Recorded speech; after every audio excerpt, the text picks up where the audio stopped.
Assalamualaikum warahmatullahi wabarakatuh. Saya Eliawati, CGP Angkatan 2, Kabupaten Lampung Timur. Dalam refleksi kali ini, ada beberapa hal yang perlu saya sampaikan. Yang pertama adalah sebelum saya mengikuti pembelajaran modul 1.1 Pemikiran Pendidikan Indonesia Ki Hajar Dewantoro, saya percaya bahwa setiap siswa itu memiliki kemampuan yang sama. Mereka memiliki otak dengan rata-rata berat yang sama. Saya berpikir itu adalah sebuah kesempatan bagi anak untuk sama-sama mengembangkan atau mengasah otaknya. Karena dahulu saya berpikir bahwa jika otak sering digunakan untuk berpikir atau membahas hal-hal yang membuat dia untuk menganalisis, maka otak tersebut akan berkembang dengan baik. Maka dalam setiap pembelajaran fisika, saya selalu mengarahkan anak untuk berpikir tentang aturan-aturan alam dan aturan-aturan Sang Maha Pencipta. Namun setelah mempelajari modul 1.1 tentang pemikiran pendidikan Indonesia Ki Hajar Dewantoro, saya jadi tahu bahwa pendidikan itu menuntun anak sesuai dengan kodrat dan fitrahnya. Sebagaimana yang kita tahu bahwa dalam setiap kelas pasti beraneka ragam siswanya.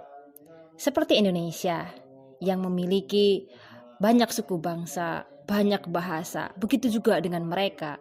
Mereka beraneka ragam, terdiri dari suku yang berbeda-beda, karakter yang berbeda-beda, kemampuan kecerdasan pemikiran yang berbeda-beda, kemampuan sarana yang berbeda-beda, gaya belajar yang berbeda-beda, bahkan tujuan mereka sekolah itu berbeda-beda. Itu saya pahami setelah saya mempelajari tentang kodrat anak, di mana kodrat anak itu berbeda-beda. Menanam padi berbeda dengan menanam jagung.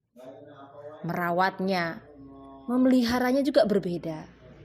Pun disesuaikan dengan kontur tanah, dengan iklim. Gak mungkin kita di daerah yang bersalju akan menanam padi, gak mungkin seperti itu. Maka kita harus disesuaikan. Pendidikan itu harus melihat perbedaan atau karakter-karakter antara satu dengan yang lainnya. Jangan sampai kita menanam padi dengan menggunakan ilmu seperti menanam singkong atau sebaliknya. Maka hal yang pertama kali saya terapkan untuk mendapatkan proses pembelajaran yang mencerminkan pemikiran Ki Hajar Dewantoro, yang pertama saya lakukan adalah saya harus legowo. Saya harus paham bahwa anak itu berbeda-beda. Saya harus menghargai perbedaan anak, itu yang pertama kali. Kemudian saya perlu mengidentifikasi karakter-karakter siswa, kondisinya, kemampuannya, juga tujuan dia. Bahkan seperti apa yang dia inginkan dalam proses pembelajaran fisika yang akan datang.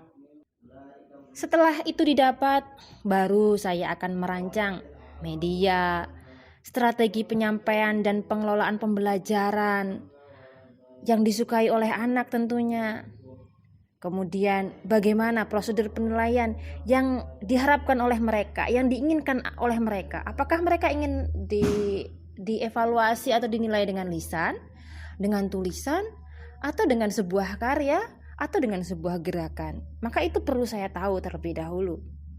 Kemudian barulah saya melaksanakan semua itu, strategi-strategi itu, sehingga terjadilah Merdeka Belajar, yaitu pembelajaran yang berpihak pada siswa, pembelajaran yang membuat siswa itu menjadi senang dengan proses belajarnya, karena disesuaikan dengan apa yang menjadi kodratnya, disesuaikan dengan menjadi apa yang menjadi angan-angannya. Ya, demikianlah refleksi yang saya peroleh dari mempelajari modul 1.1. Saya akhiri, wassalamualaikum warahmatullahi wabarakatuh.